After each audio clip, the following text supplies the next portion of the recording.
Olá, alunos, sejam todos bem-vindos a mais uma aula de Biologia.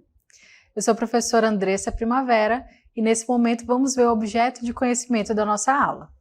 No nosso objeto de conhecimento temos reino animal, características gerais, cordados e protocordados. E no detalhamento, características gerais que definem o reino animal e principais grupos, características gerais dos cordados e protocordados, exemplos. Então vamos à nossa aula.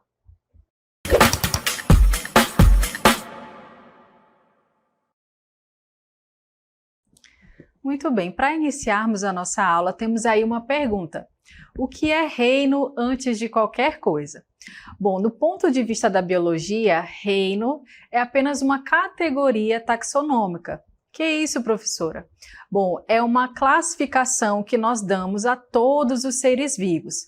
Você sabe que todos os seres vivos, eles são muito diversos. A gente pode ter seres vivos microscópicos, muito pequenos, e podemos ter aí grandes árvores, grandes animais, Então, é realmente uma diversidade de vida aqui no nosso planeta. E bom, para a gente entender o que seria reino, é preciso a gente lembrar que muito antes de existir um sistema, as pessoas já se preocupavam em organizar o que seria um ser vivo, o que não seria um ser vivo, o que seria planta, o que seria animal, E para isso foi necessário criar um sistema. E esse sistema ele foi inicialmente realizado por Aristóteles, que começou a classificar os organismos em plantas, animais, seres que não se movem, os que movem. E depois a gente veio aí com Linneu, que organizou todos os seres vivos em categorias taxonômicas. E o que você observa aqui nesse diagrama, são essas categorias que foram criadas, para organizar os seres vivos. Então é claro que existem aí diferenças, entre aqueles que são animais, aqueles que são plantas, os que são fungos, aqueles que são microscópicos. Então para isso é necessário ter toda essa organização. Como você observa, lá no topo, a gente tem ali o domínio, certo? Depois a gente segue aí com o reino, posteriormente filo, classe, ordem, família, gênero, até chegar aqui, olha, na espécie, Então, o que você está observando aí é essa classificação para a gente organizar todos esses seres vivos de acordo com as suas semelhanças. Então, você observa aqui embaixo, por exemplo, que nós temos ursos, temos cachorros, lobos, gatos, panteras. Então, todos esses animais, apesar de terem uma semelhança entre si, eles pertencem algumas vezes a grupos diferentes. Então, para a gente exemplificar melhor, para que você possa entender melhor, a gente vai observar aí a nossa imagem um pouquinho mais detalhada. Então, observem aí, olha, que a gente tem o domínio, E nesse primeiro domínio a gente tem aí o eucária. Então, quer dizer que todos esses organismos, eles são seres eucariontes. Esse domínio, gente, é uma classificação mais abrangente, tá? Então, o domínio aqui em cima. Depois a gente tem o reino. E o reino, ele vai ser, então, essa categoria que abrange mais seres vivos semelhantes. A gente tem vários reinos, então a gente tem o reino Animalia, que é o que nós estamos visualizando aí. Temos o reino Plantae, que é o das plantas, temos o reino Fungi, que é o reino dos fungos, mas a gente vai ficar aqui com o nosso exemplo do reino Animalia. Depois do reino Animalia, a gente tem aí o filo, quer dizer que dentro desse reino existem vários filos, vários grupos, e aí no caso a gente está mostrando apenas um grupo, que é o grupo dos cordados, e por isso o nome aí Chordata. Depois dessa categoria, a gente tem aí uma categoria menos abrangente, que é a classe. E no caso aí do nosso exemplo, a gente está colocando apenas aqueles animais que pertencem à classe Mammalia, ou seja, a classe dos mamíferos. Quer dizer que todos os mamíferos estão agrupados nesse mesmo grupo, nessa mesma classe. Mas dentro dessa classe a gente vai ter algumas ordens. E no caso do nosso exemplo, a gente tem a ordem carnívora. Quer dizer que esses seres vivos, no caso aí, esses animais, além de serem mamíferos, eles são carnívoros. Depois a gente tem aí, olha, uma subclasse, uma categoria aí que é a família, tá? Então nós temos aí no exemplo 3 famílias, olha, família Felidae ou Felidae, Canidae e Ursidae, Quer dizer que são de 3 tipos de famílias diferentes.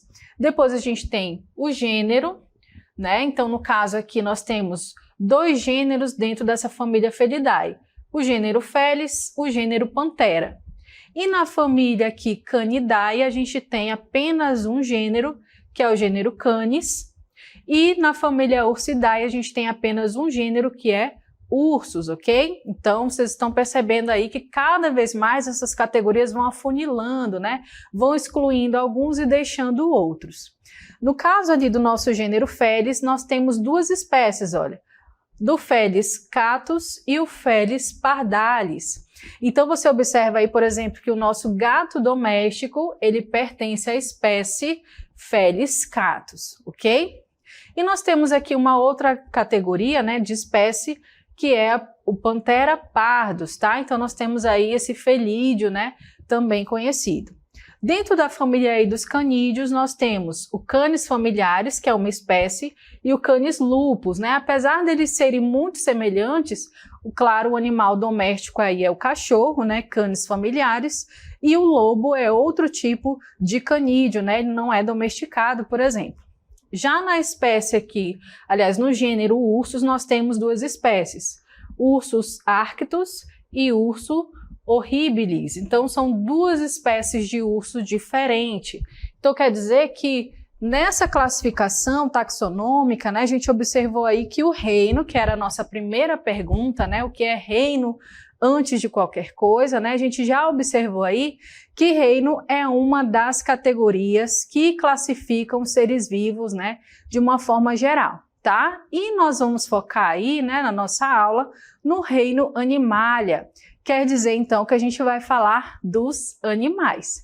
E aí a nossa pergunta aí, olha, quem são os animais, né?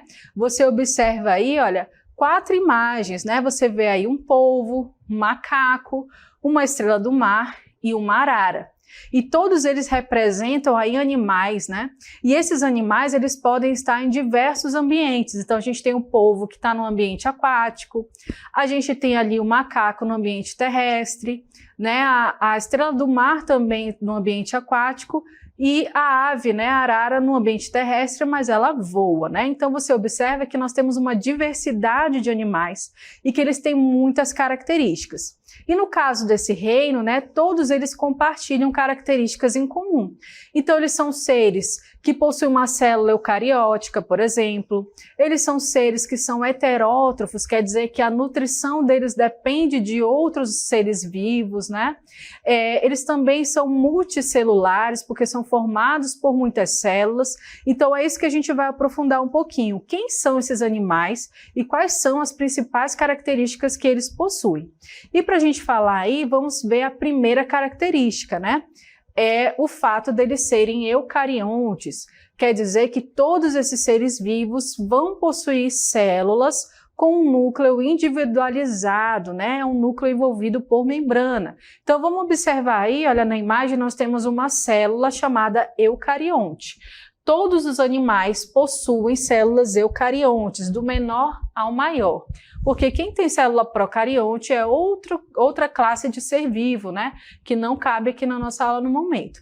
E para você entender o que é uma célula eucarionte, observe aí que é uma célula que possui uma membrana envolvendo aí o seu material genético. É essa estrutura que eu estou apontando aí para você, né? Que está em azul. Então, essa estrutura em azul é a membrana chamada carioteca, que só vai ter na célula eucariótica. E como que vai acontecer, né? Ela vai envolver aí esse núcleo, né, onde está presente o material genético dessa célula.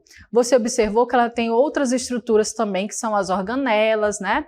Elas são organelas membranosas, como por exemplo a mitocôndria, complexo de Golgi, né, entre outros que você já deve ter estudado, dentro desse citoplasma, e ela vai ter uma membrana plasmática envolvendo aí.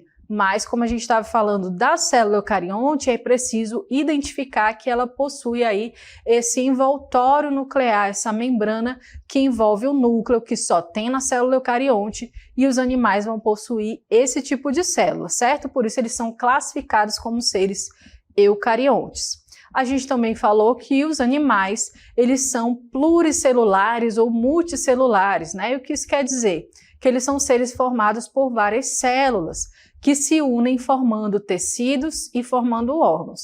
Então, todos os seres do nosso planeta, sejam eles vivos ou não vivos, eles vão ser constituídos por átomos, né? O átomo de carbono, de hidrogênio, oxigênio, né? Mas no caso dos seres vivos, o que diferencia eles é que eles têm célula, certo? E como a gente está falando de animais, esses animais são formados por diversas células, são pluricelulares. Mas para você entender, né, todo esse processo, olha, a gente trouxe aí que todos os seres vivos também vão ser formados antes por átomos. Esses átomos eles vão se reunir e vão formar moléculas, né? Então, dentro de um organismo vivo, a gente vai ter moléculas como a glicose, a molécula de água, a molécula de oxigênio, de gás carbônico, né? Que é a reunião, a união desses átomos formando moléculas. E essas moléculas, por sua vez, elas vão formar as organelas, aquela que a gente observou lá naquela imagem da célula. Aquelas estruturas, né, que estão lá dispersas no citoplasma, elas são chamadas de organelas porque se assemelham a órgãos, né? Cada uma vai ter ali a sua função muito específica, né? Vai realizar ali alguma atividade bem específica, então essas moléculas formam as organelas. E a união de várias organelas, né, cada uma com a sua atividade, ali cada uma com a sua função, elas vão estar dentro de uma célula.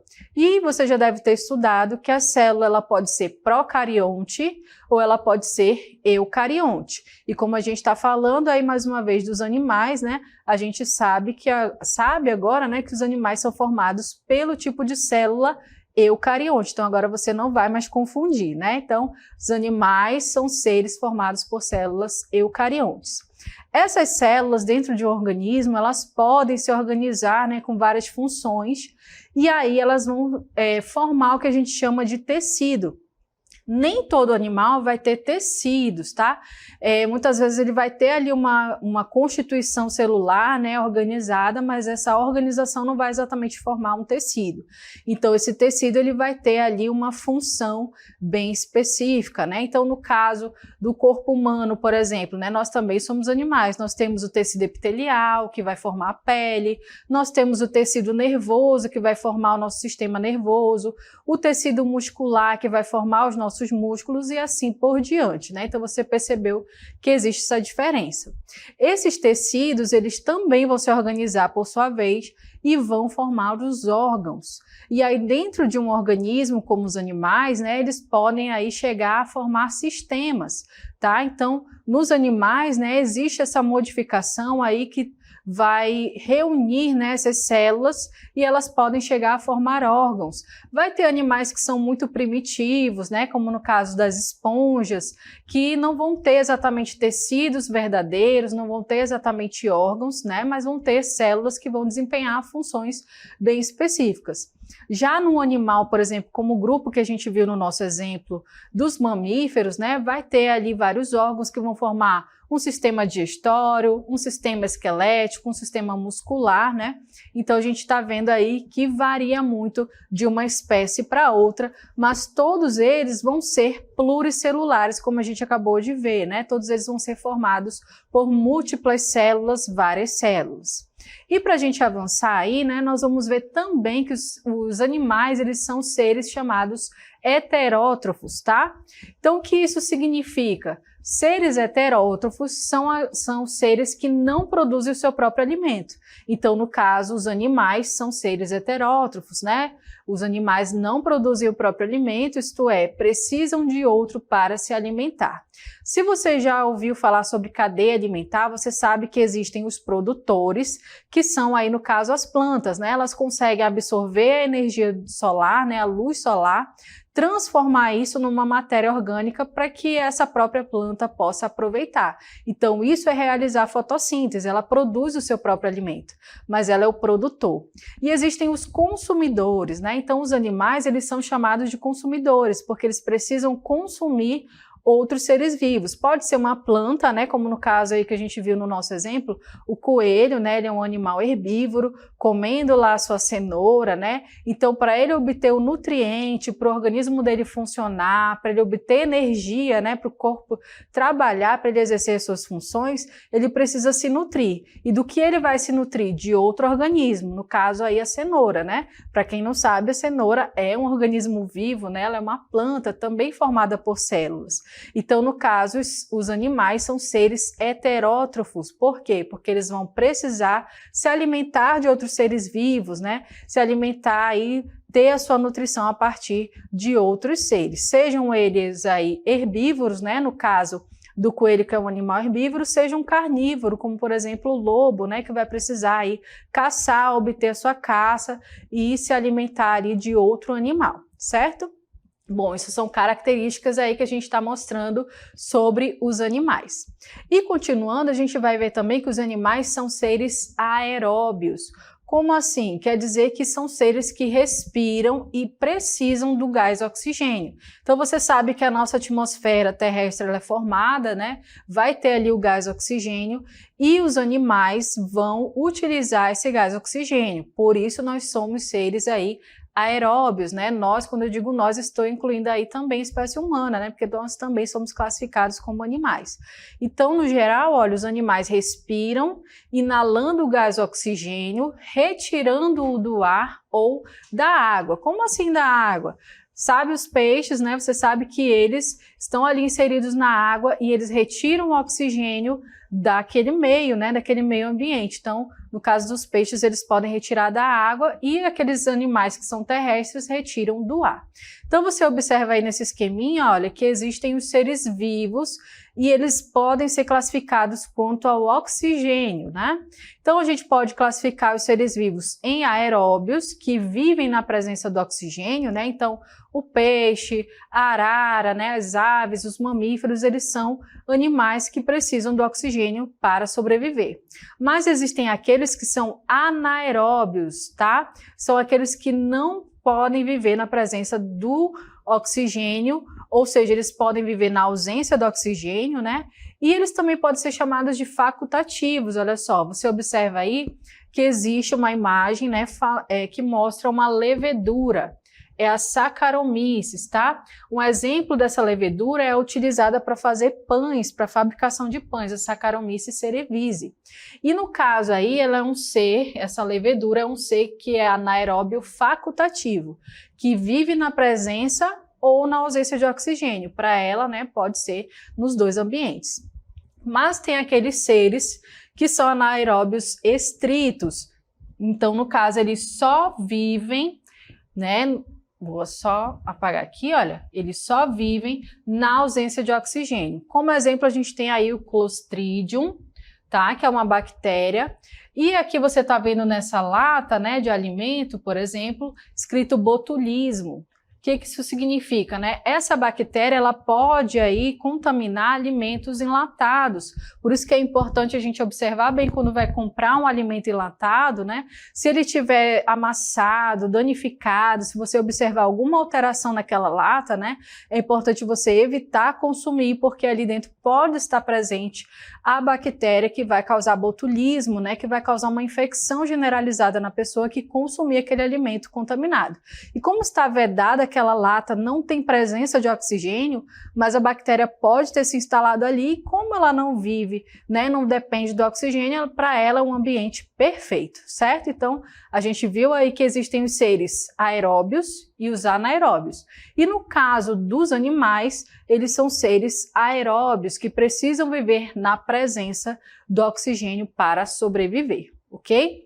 Então, a gente vai ver aí que existem outras características também relacionadas ao grupo dos animais. E a gente vai falar sobre a reprodução deles. Você sabe que existe aí dois tipos de reprodução, a reprodução assexuada e a reprodução sexuada.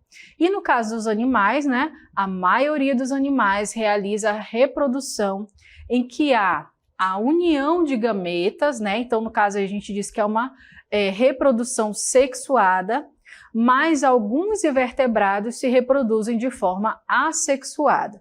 Então, quando é que é sexuada? Quando existe a troca ali de material genético, né? Quando existe a produção de células que vão desempenhar um papel ali de levar o material genético daquele indivíduo, essas células vão se unir e vão gerar um novo ser vivo, né? Então vamos observar aí o nosso exemplo no caso dos anfíbios. Como é que os anfíbios eles se reproduzem, né? Os sapos, por exemplo. Então na imagem você está vendo aí que os sapos, eles passam por uma fase larval, né? Até chegar na fase adulta. Então você observa ali, olha, que os seres adultos, eles lançam na água as suas células reprodutivas, né? O macho vai lançar ali os espermatozoides, como você observa aqui. A fêmea vai lançar ali os óvulos, né? E essas células vão se encontrar, vão gerar um zigoto. Esse zigoto vai gerar um embrião. E esse embrião, então, ele vai se desenvolver e vai gerar aí essa outra estrutura larval, né? Então, nesse caso, ele vai ter um estágio ali, né, em que ele vai ter uma cauda, por exemplo, né? Você já deve ter visto aí em locais onde a gente tem a presença de água, né, riachos, igarapés, é comum a gente ver ali na beira do igarapé aqueles seres, né, que estão ali se desenvolvendo, são os filhotinhos ali daquele sapo, né, por exemplo. E aí eles vão passar por todo um estágio, né, por uma metamorfose, que a gente viu ali que ele sai da fase de girino e vai até a fase adulta. Então, conforme ele vai crescendo, vai acontecendo aí esse desenvolvimento, né, ele vai perdendo ali aquela cauda, vai ganhando patas, né, dianteiras, traseiras, até conquistar o ambiente terrestre.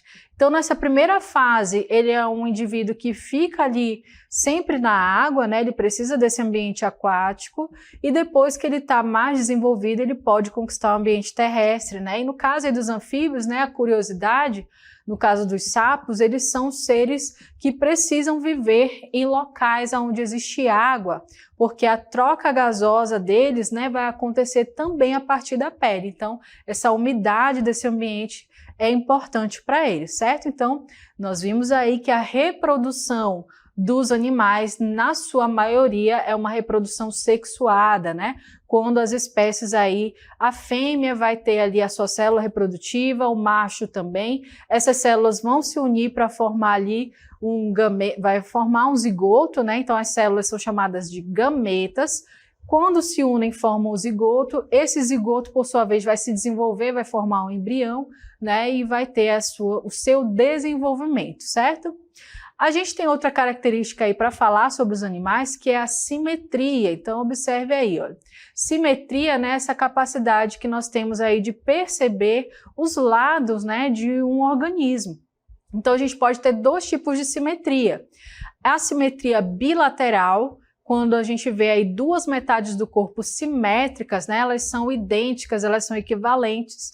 E a gente tem a simetria radial, onde a gente observa vários planos longitudinais a partir do corpo desse animal, como no caso das hidras. Então, essa primeira imagem que você está vendo, né, da simetria radial, nós temos esse animal aí que é a hidra.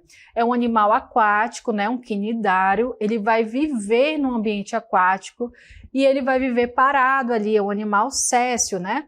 E você observa que a gente pode dividir o corpo dele em várias partes, porque é uma simetria radial, ou seja, vários planos longitudinais aí ao longo do corpo dele, né?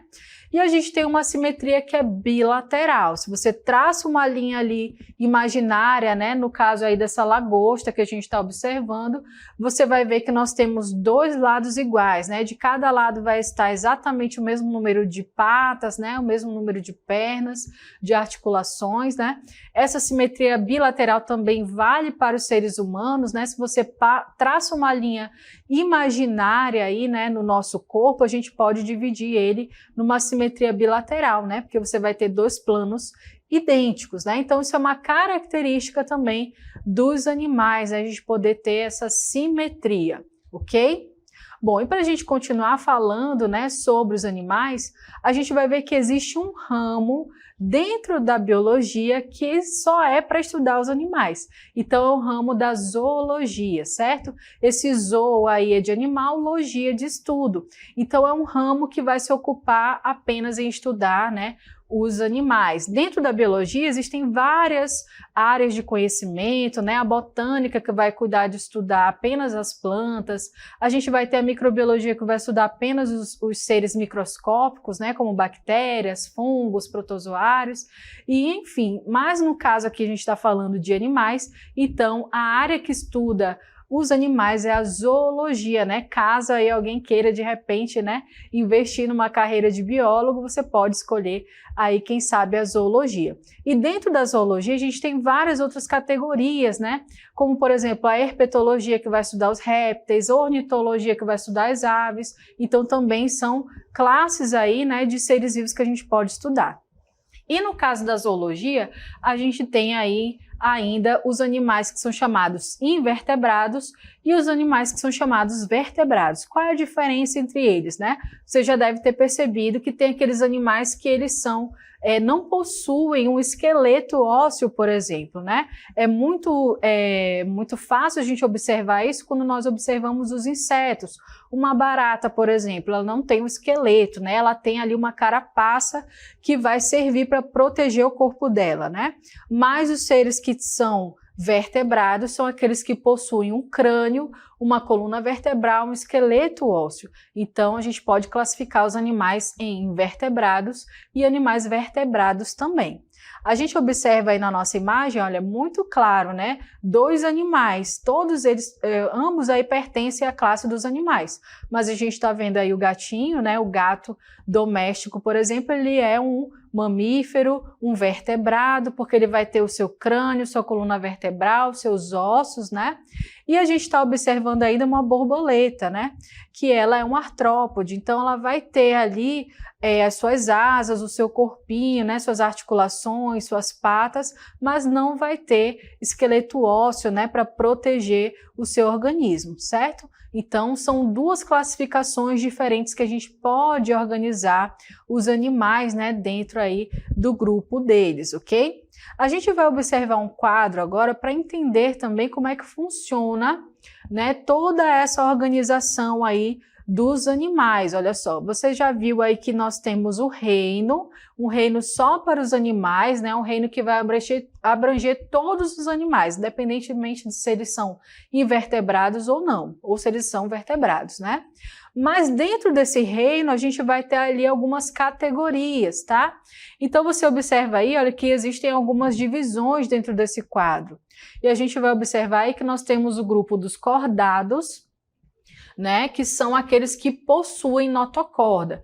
O que isso quer dizer, né? No caso aí dos cordados, são aqueles que durante a fase embrionária, eles vão apresentar notocorda, né? Em alguma fase do seu desenvolvimento embrionário, eles vão apresentar notocorda, que é como se fosse um eixo cilíndrico que passa, né, por dentro do corpo desse animal, dando sustentação. E dentro desse grupo dos cordados, nós temos outras duas categorias, os protocordados e os vertebrados.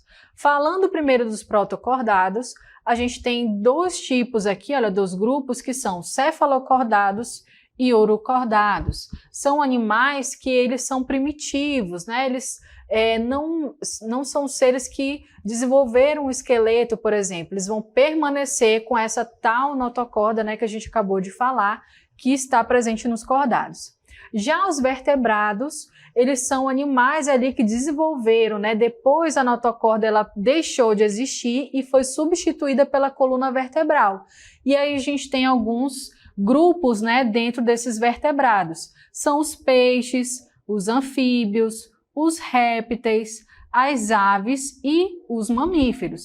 Então, todos esses são animais chamados vertebrados. Por quê? Porque eles possuem coluna vertebral, crânio e esqueleto ósseo, certo? E estão dentro do grupo dos cordados. Mas a gente falou também dos invertebrados, né? Vimos aí que existem os invertebrados e são representados pelo grupo dos poríferos, que são as esponjas, por exemplo, os quinidários, né? Como, por exemplo, a água-viva, plateumintos, nemateumintos, anelídeos, né, que são umas espécies de vermes, né, que a gente também vai estudar sobre eles. Temos ainda os artrópodes, os moluscos e os equinodermos, né? Então, todos esses grupos aí pertencem ao grupo dos invertebrados, são aqueles que, diferentemente dos vertebrados, não vão possuir ali uma coluna vertebral, não vão ter, né, um esqueleto ósseo para proteger o seu corpo. Então você consegue perceber aí que, apesar de o grupo, né, o reino dos animais ser muito abrangente, né, ele pode ser ainda categorizado, né, os animais podem ser distribuídos em grupos, e essa classificação ela vai depender muito, né, das semelhanças, das diferenças entre cada uma das espécies, certo? Bom, a nossa aula finaliza aqui, eu espero que você tenha curtido, compreendido e até uma próxima.